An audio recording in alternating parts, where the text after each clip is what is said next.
There's something inside that tells me I gotta fight or let you go. I'm not taking this lightly. If you want, we can take it slow. 'Cause there's one thing missing in my life. You and I know we need a change. Gotta try, gotta get it right this time. And this love could be good again.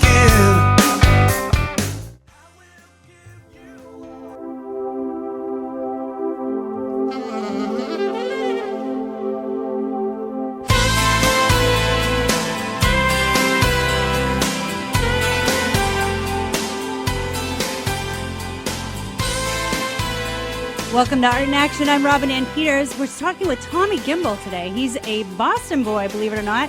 He plays guitar, saxophone, flute, and backing vocals for Foreigner. Foreigner's going to be playing here really soon, and we're so excited to have him on the program. Tommy, how you doing? Hey, Robin. Doing great. How about you? I'm fantastic. Thanks so much. Are you excited to be coming home and playing around, places where people actually are like, hey, I know who Tommy Gimbel is? Well, yeah, and I'm also excited to be here in October, which is the most perfect time of year to be in New England. You said it. Oh, gorgeous, gorgeous. Everything's kind of turning colors right now.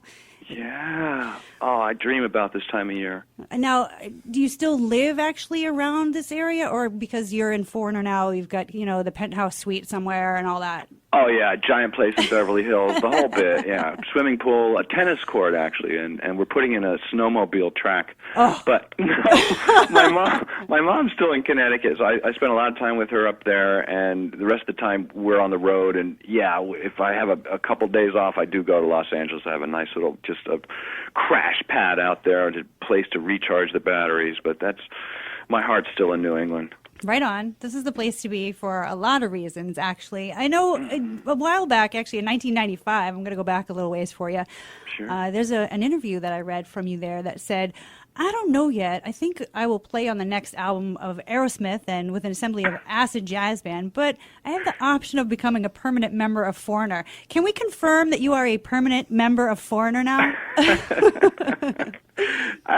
Sure, we can. We can do that. That goes back a long way. But that interview is just a thorn in my foot. I did it in Mexico, and they translated it, what I said, into Spanish, and then they translated it back from Spanish into English. Is it right then? I mean, did they It's quote completely garbled. Oh. No, I would never speak like that. I think I will play on the next, I think I will join. No, I would never say anything like that. I've been delighted and absolutely thrilled and honored to work with both bands, and even more so to be an actual member of Foreigner. Well, let me tell you, you've got an incredible music background. First of all, going here to Berkeley and Boston, and you have a wide array of instruments going on. You've got the sax, you've got the flute. And what I was reading about Grover Washington being one of your, first influences and idols kind of thing, Maynard Ferguson, who, an amazing, unbelievable trumpet. I got to ask you, did you watch his performance at the Olympics in 1976? Yes, of course. Oh, I just saw it for the first time, and I got to tell you, I had chills. Yes, that's what he's all about. I was able to see him live a bunch of times, and that's the word. It's chills. When he does that, you can't even help it. The chills just go up and down your spine from your toes to your ears, and that was what inspired me to hit those high notes, which I had been doing for years with Aerosmith, and then Foreigner called. Oh, there you go. Well, they must have known. I mean, they probably saw you playing with Aerosmith and said, we got to get this guy. Yeah, I remember the first time I met Mick Jones, he just kind of looked at me and went, oh, high notes, huh? This feels good. He said, yeah, we've found a high note specialist, I think is how he referred to me. Oh, that's perfect. That's great stuff. Now, we've actually got the saxophone solo from Urgent, which I found on a great YouTube video that has you doing the solo, and then going after the solo from Urgent into a sort of ad-lib. Yeah, improvisation. Thank you. And we're going to play that right now so everybody can hear it. You'll be listening to this. You're going to know this beginning, but then listen to Tommy rip it out right after that. All right.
Tommy, that little bit right there, that sounded like Grover Washington to me. No kidding? Yeah. Wow, well, that is such a compliment. Thank you. You are welcome. You're an exceptional sax player. Oh, I appreciate that. So many hours, in basements and practice rooms. To this day, when we're in a hotel, we ask them, is there a conference room someplace where I can put in an hour or two and just practice pretty much every day? Because I try to tell the guys in the band, those high notes, they just don't hit themselves. True. Yeah, any musician that plays that instrument will know, they will be able to, exactly. I mean, that's a very amazing talent. Oh, thanks. And it's horn players in general, by the way. I heard stories that Doc Severson, right up until present, practices for hours and hours each day. And, I believe it. I love stories like that. And Neil Peart, the drummer in Rush, still takes lessons, has a Really? great teacher, and still practices. I just love hearing that kind of stuff. Absolutely. Now It means I'm not the only one. No, you're if to stay at the level where you are, you have to do that. You're right. There's really no choice. There's no alternative. It's the only way. Now we're talking to Tommy Gimbel. He is from Boston. He's a member of Foreigner. They're playing up here in Lowell. Very exciting stuff. I am so excited. I want to talk to you a little bit too about Junior Walker. Right on. Now, I read this. This is a really great story, and maybe you have some inside information about this. Mm-hmm. He actually did the solo of Urgent, but it wasn't all in a row. It was actually a bunch of session tapes, and they cut it all up and put it together and put it on the Urgent track. Mm-hmm. Mm-hmm. Now, how hard is that to learn? Because he didn't even do it all in a row. How did you do it? Oh, that's so funny. Well, I think I approached it like a really fun project. I don't know why or how I was aware of that. Mick Jones, I believe, told me. He said, he didn't play it like that. Mutt Lange and I kind of cut the tape up and edited it together. It's not natural. It's not normal to jump from there to there. And I said, well, I know, but I have to do it that way because that's what the audience is expecting to hear. So I just worked and worked and worked at it and got comfortable with it. And by now it's been so many years that it's just sort of second nature. Well, you nail it every time, right? Oh, thanks. Pretty close. I say it's like a tightrope, because 99% of the time everything's fine, but once in a while I'll get a squeak or the reed will break or something. Of course. Yeah, I told my friend, I said, the audience is there to see if the guy falls off the tightrope. Right. I said, it's no fun if he doesn't fall once in a while. Yeah, that's true. That's true. No. Once in a blue moon, I do.